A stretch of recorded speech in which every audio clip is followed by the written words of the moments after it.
भक्तपुरको सूर्यविनायकमा दूध सडकमा फ्याँकिएको छ। निषेधाज्ञाका कारण बिक्री नभएको भनी सूर्यविनायक नगरपालिका 8 सूर्यविनायक चोकमा रहेको रानीकोट डेरीका सञ्चालकले सडकमा दूध फ्याँकेका हुन्। किसानबाट सङ्कलन गरेको दूध बिक्री ठप्प भएपछि शुभमाया श्रेष्ठ सञ्चालक रहेको डेरीले सडकमा खन्याएको जिल्ला प्रहरी कार्यालय भक्तपुरका प्रवक्ता प्रहरी नायब उपरीक्षक दीपक गिरीले जानकारी दिनुभएको छ। शुक्रबार बिहान दूध पोखिएको बताइएको हो। भक्तपुरमा निषेधाज्ञाको समयमा बिहान 9:15 बजेसम्म मात्रै दूध तथा खाद्यान्न पसल सञ्चालन गर्न पाइन्छ। त्यस बाहेकका समयमा पानी र औषधिजन्य व्यवसाय मात्रै सञ्चालन गर्न पाइने भएकोले दुग्ध पदार्थको सङ्कलन र बिक्री प्रभावित भएको छ। निषेधाज्ञाका कारण बिक्री घट्दा किसान र व्यवसायी दुवै मारमा परेको नेपाल डेरी एसोसिएसनले जानकारी दिएको छ। 4 महिना लामो लकडाउनका कारण समस्यामा परेका व्यवसायी र किसानले साउनको पहिलो हप्तादेखि केही राहत पाए पनि निषेधाज्ञाका कारण फेरि दुग्ध पदार्थ खपत ओह्रालो लागेको एसोसिएसनका अध्यक्ष राधाकृष्ण सापकोटाले जानकारी दिनुभएको छ। बिहान 9 बजेसम्म खुल्न दिने भने पनि प्रहरीले बिहानैदेखि धरपकड थाल्छ। मानिसहरू बाहिर निस्कनै डराउँछन्। बिक्री 50% मा घटेको छ, सापकोटाले भने। काठमाडौँमा दैनिक 7 लाख लिटर दूध खपत हुने गरेकोमा निषेधाज्ञाका कारण अहिले 3 लाख लिटर हाराहारी मात्रै दुग्ध पदार्थ बिक्री हुने गरेको एसोसिएसनले जनाएको छ।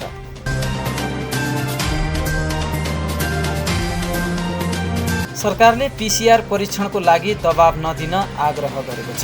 पीसीआर परीक्षण महँगो भएको र सरकारको ठूलो धनराशि खर्च हुने हुँदा आवश्यक हुनेहरूले मात्रै पीसीआर परीक्षण गर्न मन्त्रालयका प्रवक्ता डाक्टर जागेश्वर गौतमले आग्रह गर्नुभएको छ। सरकारले आवश्यक ठानेका लक्षण देखिएका र कन्ट्र्याक्ट ट्रेसिङमा परेका व्यक्तिले मात्रै पीसीआर परीक्षण गर्नुपर्ने उहाँको भनाइ छ। पीसीआर परीक्षण नै कोरोनाको औषधि जस्तो नगर्न तथा शङ्का लागेका र कोरोना पुष्टि भएर पनि लक्षण नदेखिएकाहरू घरमै आइसोलेसनमा बस्दा सबैभन्दा उत्तम हुने प्रवक्ता गौतमले बताउनु भएको छ। पछिल्लो 24 घण्टामा थप 884 जनामा कोरोना संक्रमण पुष्टि भएको छ। देशभरका प्रयोगशालामा 11,516 नमुना परीक्षण गर्दा 242 महिला र 652 पुरुषमा संक्रमण पुष्टि भएको हो। यससँगै कुल संक्रमितको सङ्ख्या 37,340 पुगेको छ। उनीहरूमध्ये 207 जनाको मृत्यु भएको छ भने 20,555 जना कोरोना मुक्त भएका छन्। हाल देशभरमा गरी 16,578 संक्रमित सक्रिय छन्। उनीहरूमध्ये 10,145 संस्थागत र 6,445 होम आइसोलेसनमा छन्। काठमाडौँ उपत्यकामा 186 जना संक्रमित थपिएका छन्। काठमाडौँका 155 जना, ललितपुरका 19 जना र भक्तपुरका 12 जना संक्रमण पुष्टि भएको हो। यस्तै सर्लाहीका 83 जना, पर्साका 73, चितवनका 57, धनुषाका 49, मोरङका 31, लमजुङका 29, महोत्तरी र बजाङका 26 जना, सुनसरीका 24, नवलपुरका 23, सिराहाका 22, 12 र बैतडीका 21 जना, झापा र बाँकेका 20 जना, धनकुटा, काभ्रे, दाङ र कैलालीका 19 जना, कञ्चनपुरका 17, रुकुम पूर्वका 16, नवलपरासी र सुर्खेत 10 जना तथा धादिङ र मकवानपुरका 9 जनामा कोरोना संक्रमण पुष्टि भएको छ। रौतहटका 5 जना, सङ्खुवासभा कास्की र दार्चुलाका 3 जना, सप्तरी र कपिलवस्तुका 2 जना तथा इलाम, दोलखा, सिन्धुपाल्चोक, गुल्मी, जाजरकोट, जुम्ला, दैलेख, रुकुम पश्चिमका 1 जना मा कोरोना संक्रमण देखिएको स्वास्थ्य तथा जनसङ्ख्या मन्त्रालयका प्रवक्ता डाक्टर जागेश्वर गौतमले नियमित प्रेस ब्रिफिङमा जानकारी दिनुभएको छ।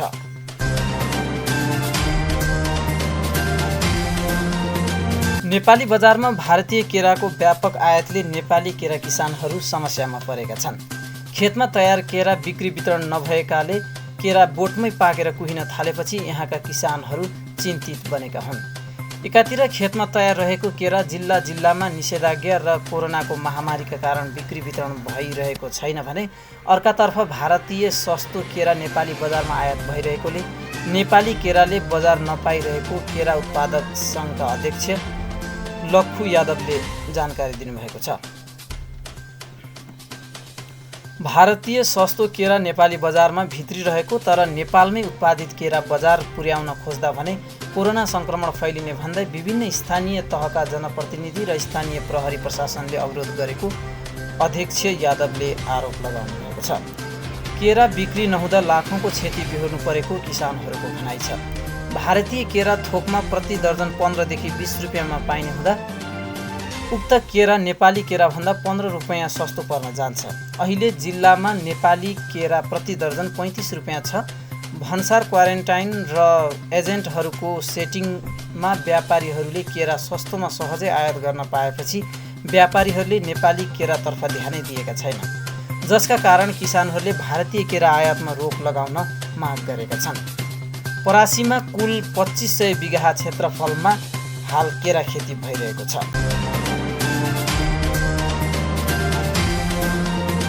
नेपाल चिकित्सक सङ्घले वरिष्ठ चिकित्सक गोविन्द केसीमाथि प्रहरीबाट भइरहेको गैरमानवीय कार्य तत्काल रोक्न माग गरेको छ। सङ्घले केसीलाई आफू बसेको ठाउँबाट बाहिर जान हिँडुल गर्न सुरक्षाकर्मीले रोकेको घटनाबारे ध्यानाकर्षण भएको जनाउँदै यस्तो कार्य रोक्न माग गरेको हो। शनिबार एक प्रेस विज्ञप्ति जारी गरी सङ्घले दुर्गमका जनतालाई स्वास्थ्य सेवा प्रदान गरेर चिकित्सकीय धर्म निर्वाह गरिरहेका केसीलाई बिना कारण सुरक्षा घेरामा राख्ने हिँडुल गर्न नदिने, नागरिकहरूसँग सम्पर्क गर्न नदिने अत्यन्तै अस्वाभाविक र गैरमानवीय कार्य भइरहेको जनाएको छ। डाक्टर केसीलाई बुधबार प्रहरीले घेराबन्दी गर्दै भित्र बाहिर गर्न दिएको थिएन। केसी साउन 11 गतेदेखि जुम्लामा हुनुहुन्छ।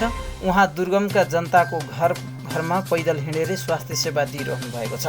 यति बेला डाक्टर केसी विभिन्न 4 बुँदे माग राख्दै सत्याग्रहको तयारीमा हुनुहुन्छ।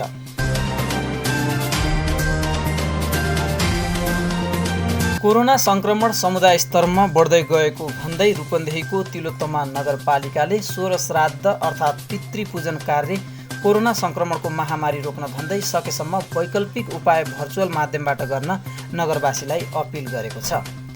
कोरोना महामारीपछि भर्चुअल माध्यमबाट औपचारिक बैठक, छलफल, शिक्षण सिकाइ क्रियाकलाप भइरहेको अवस्थामा तिलोत्तमाले 16 श्राद्ध कार्यमा समेत सम्भव भएसम्म प्रविधिको प्रयोग गर्न वा वैकल्पिक विधि अपनाउन नगरवासीलाई अपिल गरेको हो। नगरपालिकाका कार्यकारी प्रशासकीय अधिकृत माधव प्रसाद शर्माले एक सूचना जारी गर्दै विभिन्न स्थानमा पुरोहितमा समेत कोरोना सङ्क्रमण भेटिएको र 16 श्राद्धमा एक जना पुरोहित एक दिनमै धेरै ठाउँ जाने प्रचलन रहेकोले सकेसम्म वैकल्पिक विधि अपनाउन आग्रह गरेका हुन्।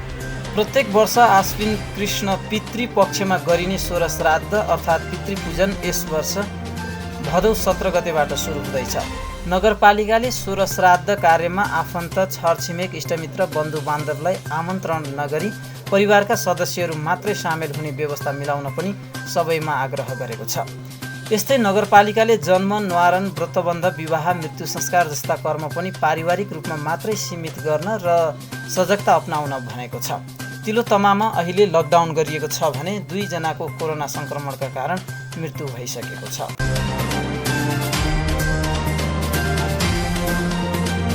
कोभिड-19 को राष्ट्रिय अद्यावधिक विवरण लिएर म डाक्टर जागेश्वर गौतम यहाँ उपस्थित भएको छु।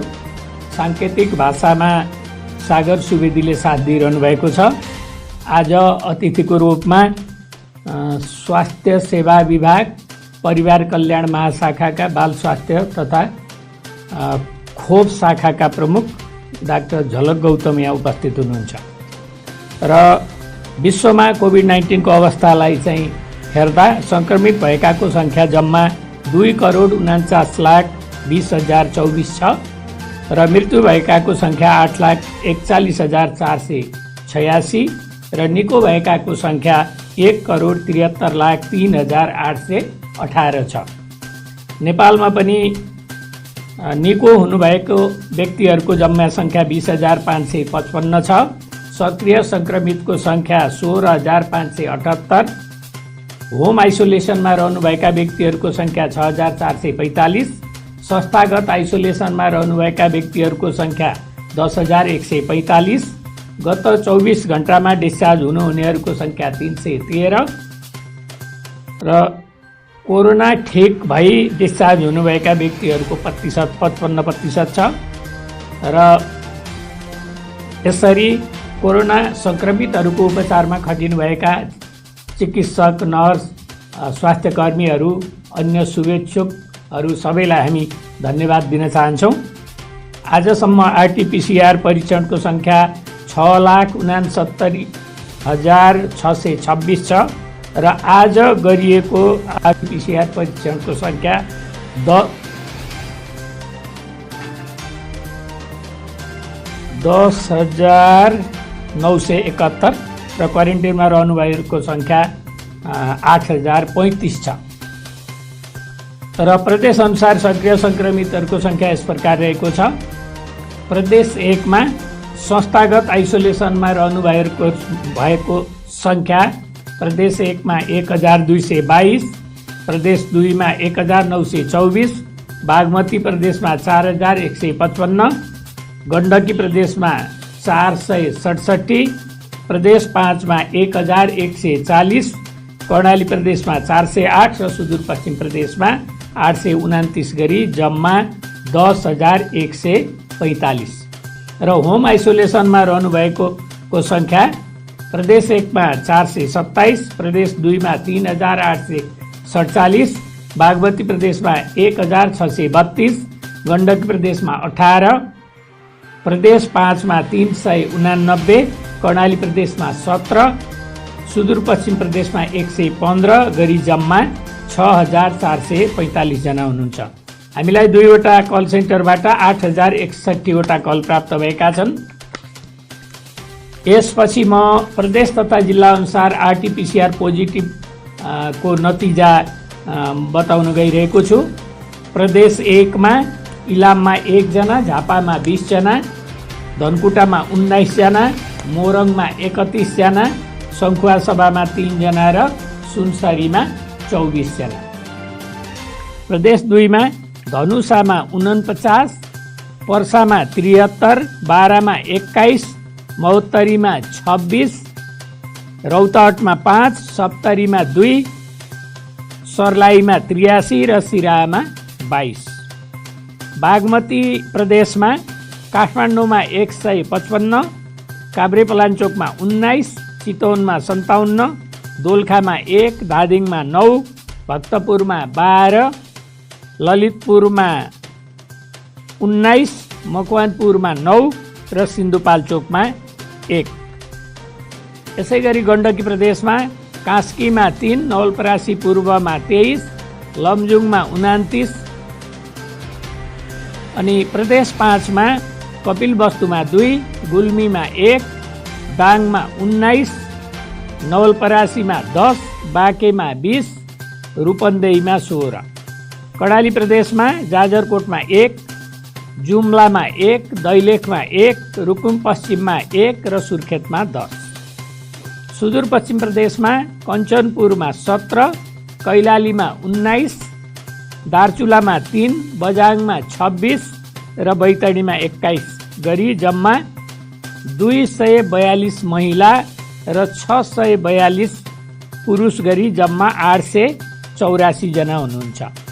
प्रादेशिक रूपमा क्वारेन्टाइनमा रहेकाहरूको सङ्ख्या यस प्रकार छ। प्रदेश 1 मा 734, प्रदेश 2 मा 890, बागमतीमा 724, गण्डकीमा 2,354, प्रदेश 5 मा 881, कर्णालीमा 402, सुदूरपश्चिममा 2,050 गरी जम्मा 8,035।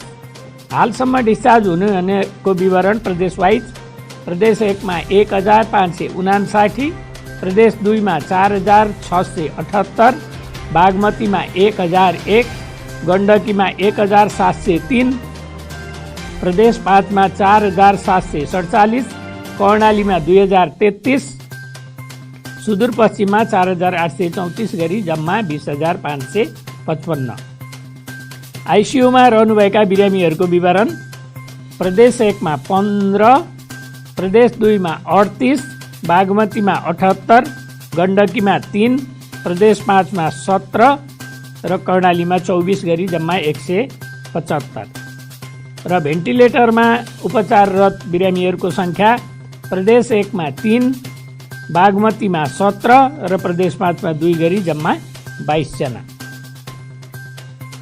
500 भन्दा माथि सक्रिय सङ्क्रमितहरू उपचाररत रहेका जिल्लाहरू मोरङ, धनुषा, पर्सा, बारा, महोत्तरी, रौतहट, सर्लाही, काठमाडौँ र ललितपुर।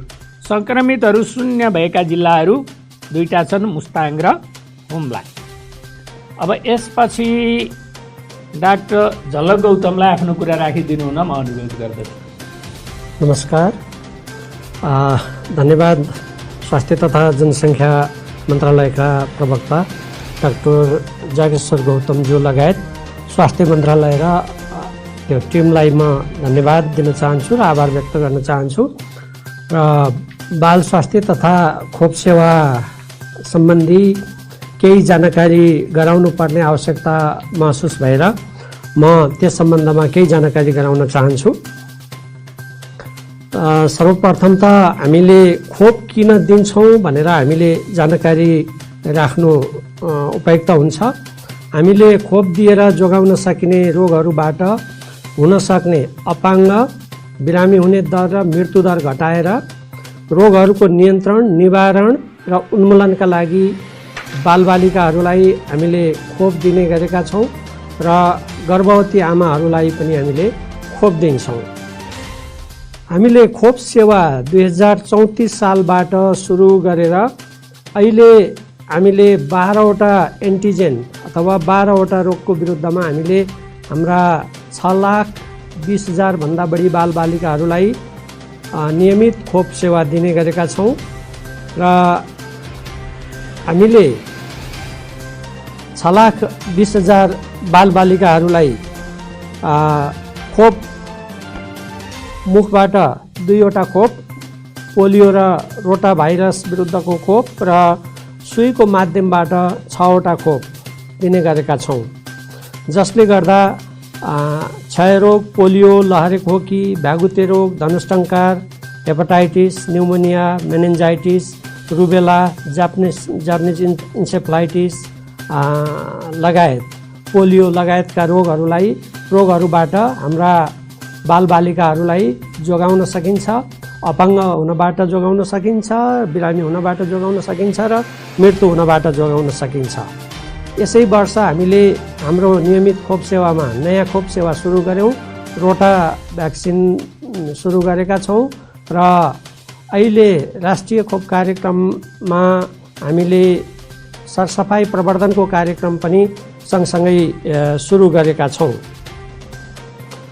हामीले खोप सेवा सुरु गरिसकेपछि नेपालले धेरै उपलब्धिहरू हासिल गरेको छ। जस्तो बिफरलाई हामीले उन्मूलन गऱ्यौँ, पोलियोलाई शून्य अवस्थामा पुर्यायौँ र नवजात र शिशुलाई हुने धनुष्टङ्कार र गर्भवती आमाहरूलाई हुने धनुष्टङ्कारलाई हामीले निवारण गऱ्यौँ र हामीले धेरै रोगहरूलाई नियन्त्रण गरेका छौँ। जस्तो रुबेला र कन्जिनेटल रुबेला सिन्ड्रोम भन्छ, हेपाटाइटिस बी, डिप्थेरिया, लहरे खोकी, जापानिज इन्सेफ्लाइटिस लगायतका रोगहरूलाई हामीले नियन्त्रणमा राखेका छौँ र नेपाल सरकारले सन् 2000 सम्ममा दादुरालाई निवारण गर्ने र पोलियोलाई उन्मूलन गर्ने लक्ष्य लिएको छ र हामीले दिने खोपहरू निःशुल्क छन्, प्रभावकारी छन् र गुणस्तरीय छन् र यी खोपहरूले जीवनको रक्षा गर्छन्। नेपालले खोप सेवालाई व्यवस्थित गर्नका लागि खोप ऐन र खोप नियमावली समेत ल्याइसकेको छ र यो बाल अधिकारको विषय हो भन्ने कुरो त्यसमा प्रष्ट उल्लेख छ र खोप सेवा हामीले सरकारी स्वास्थ्य संस्थाहरू, प्राइभेट र निजी संस्थाहरू समेतमा हामी दिने गरेका छौँ र हाम्रा स्वास्थ्य संस्थाहरू र बाह्य खोप केन्द्रहरूबाट हामीले खोप सेवा दिन्छौँ र प्राइभेट संस्थाहरूले खोप सेवा दिनका लागि प्राइभेट संस्थाहरू दर्ता भएर त्यो सेवा दिनुपर्ने हुन्छ। अब यो कोभिडको महामारी र नियमित खोप सेवाको सन्दर्भमा म केही सूचनाहरू राख्न चाहन्छु। जब यो चैत्र 10 गते बन्दाबन्दी सुरु भयो त्यस पछाडि हाम्रो केही खोप सेवाहरू केही प्रभावित भयो र तुरुन्तै हामीले यो PPE को प्रयोग सम्बन्धी निर्देशिका स्वास्थ्य मन्त्रालयले जारी गर्यो र त्यसैमा आधारित भएर हामीले खोप सेवा सञ्चालन सम्बन्धी मार्गदर्शन भनेर हामीले त्यो जारी गर्यौँ, जसमा हाम्रा स्वास्थ्य कर्मीहरूले खोप सेवा दिँदाखेरि सर्जिकल मास्कहरूको प्रयोग गर्ने, साबुन पानीले मिचीमिची हात धुने र दूरी कायम गरेर नियमित खोप सेवालाई सुचारू गर्ने भनेर हामीले त्यो अनुरोध गरिसकेपछि हाम्रो नियमित खोप सेवा केही अव्यवस्थित भएको नियमित खोप सेवा वैशाखदेखि यो पुनः नियमित रूपमा चल्न थाल्यो र असाढसम्ममा आइपुग्दाखेरि हामीले हाम्रा 100% हाम्रा खोप केन्द्रहरूबाट यो नियमित खोप सेवाहरू सञ्चालन गर्न सक्यौँ। यही लकडाउनकै अवधिमा हाम्रो दादुरा रुबेलाको खोप अभियान स्थगित भएको थियो। त्यो खोप स्थगित भएको खोप अभियानलाई पनि हामीले लकडाउनकै पिरियडमा पनि हामीले सम्पन्न गऱ्यौँ, जसमा हामीले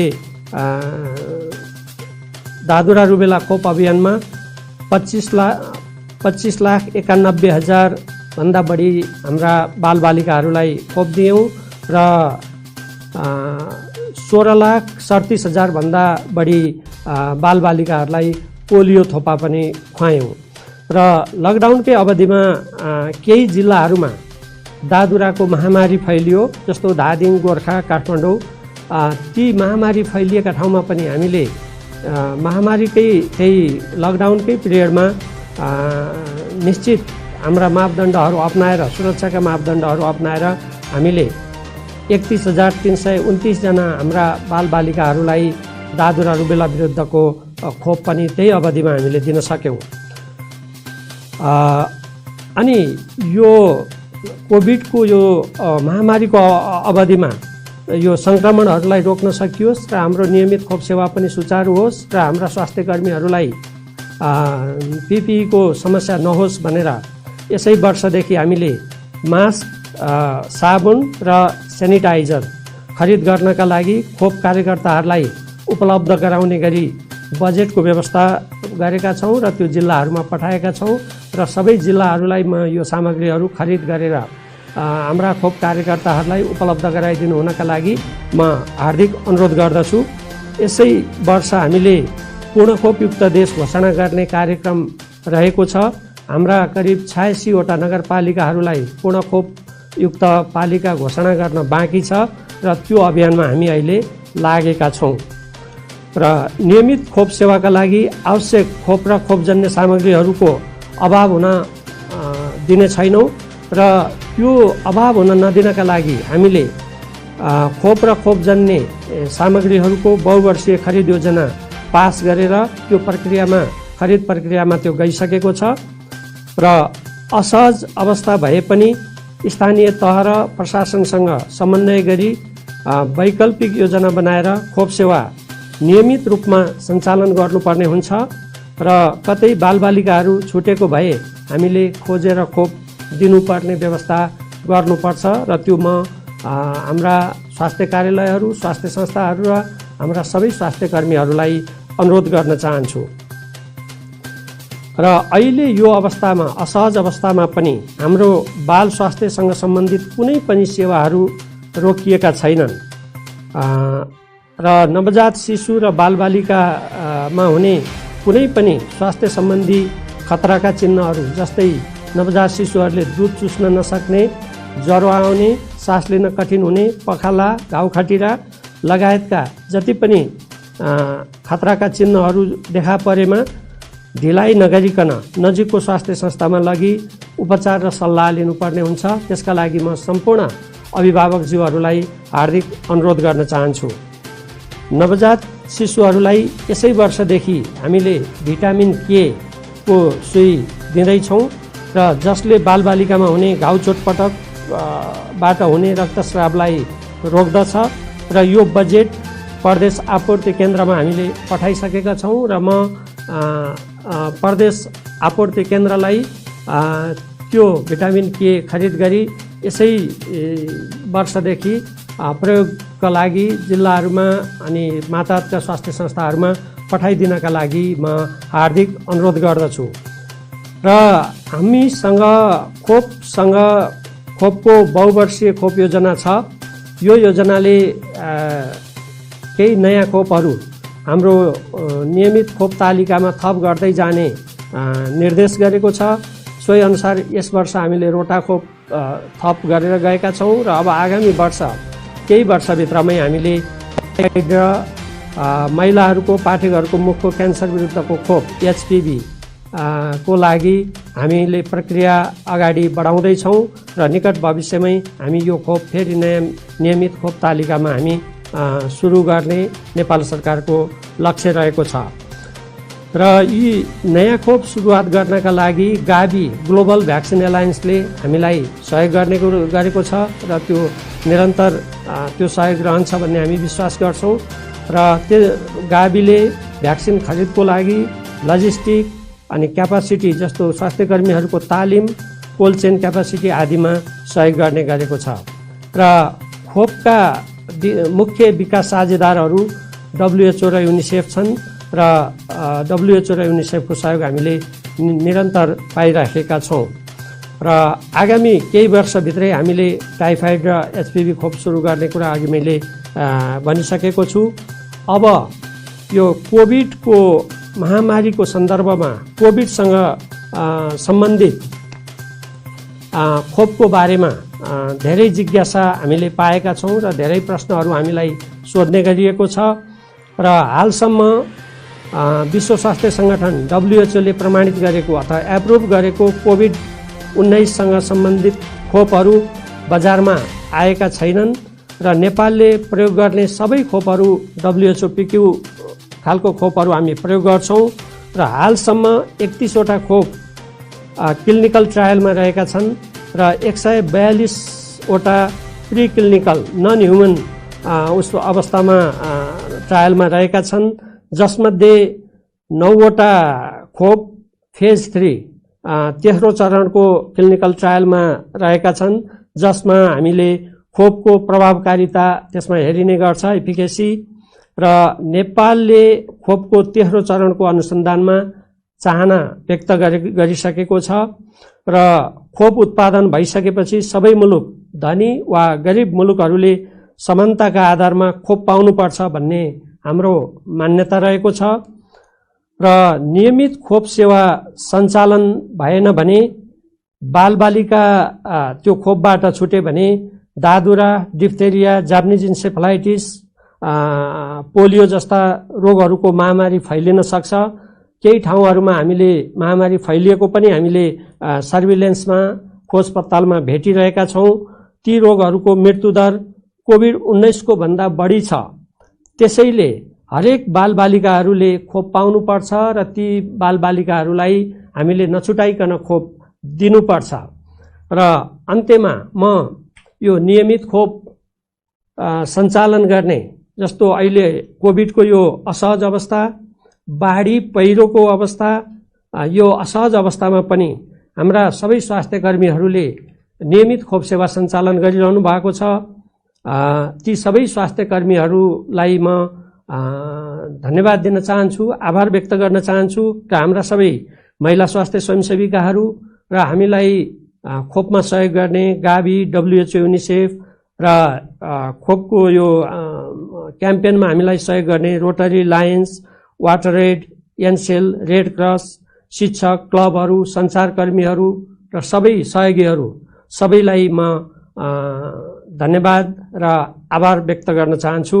र केही सञ्चार माध्यमहरूमा अहिले धेरै नियोनेटल डेथ बढी भयो भनेर केही सूचनाहरू आएका छन् र डरलाग्दा सूचनाहरू हामीले समाचारहरूमा पढ्ने गरेका छौँ।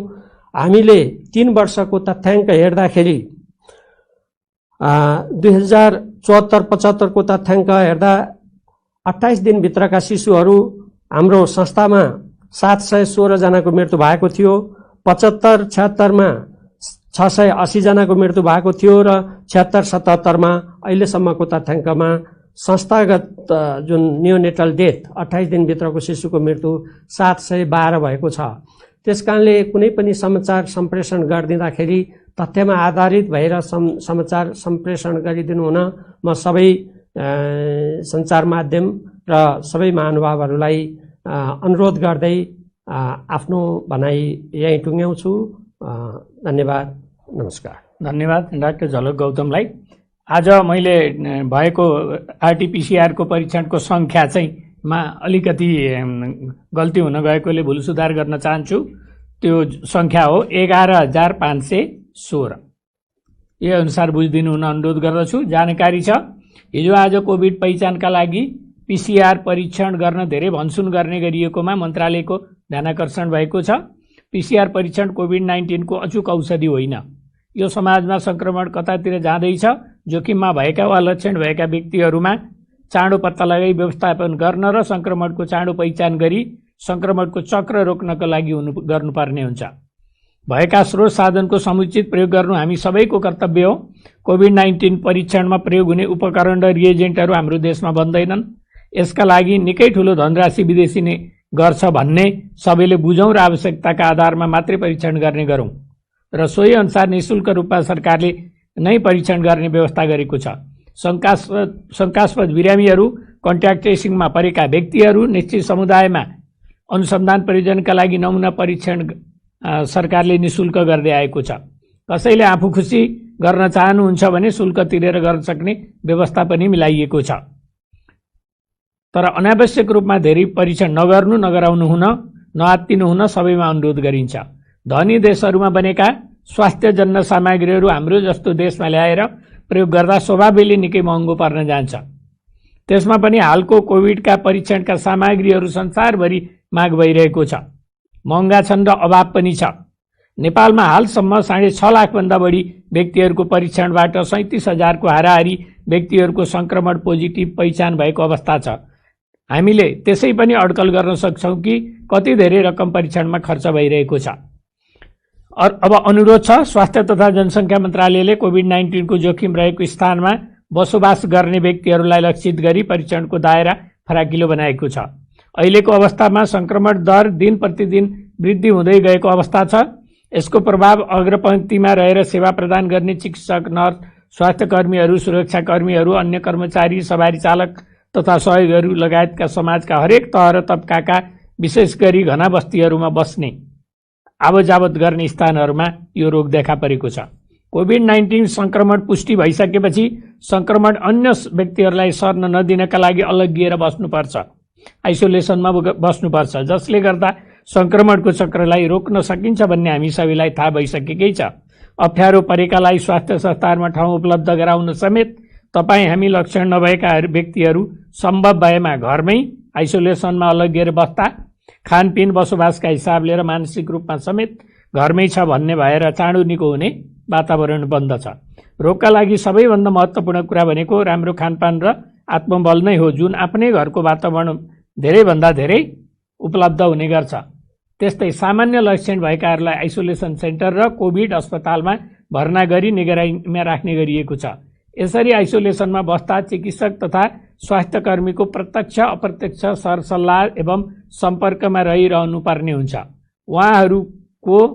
उहाँहरूले तपाईँ हाम्रो आत्मबल बढाउने काममा का अतिरिक्त कुनै समस्या भएमा त्यसको समाधानको उपायहरू पनि गर्ने गर्नुहुन्छ।